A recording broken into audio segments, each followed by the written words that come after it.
Hi everyone, this is Brad. Today we're going to take a look at AirDrop. And AirDrop's a great way to share photos and other items with people instantly that are around you. So here's how you can do it. In the bottom left, select the square with the up arrow.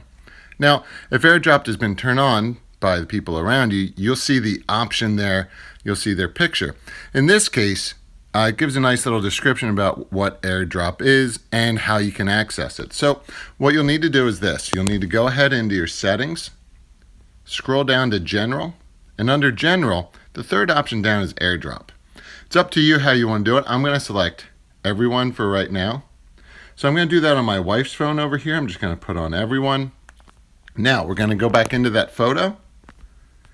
Give it just a little bit of time. What we're going to do is we're going to go ahead in and share. And then you can see that instantly my wife is there and I can just select. And it has been instantly shared. All she has to do is select accept. And she has the picture. So there you go. If you have any questions, let me know. Thanks for watching. Take care. Bye-bye.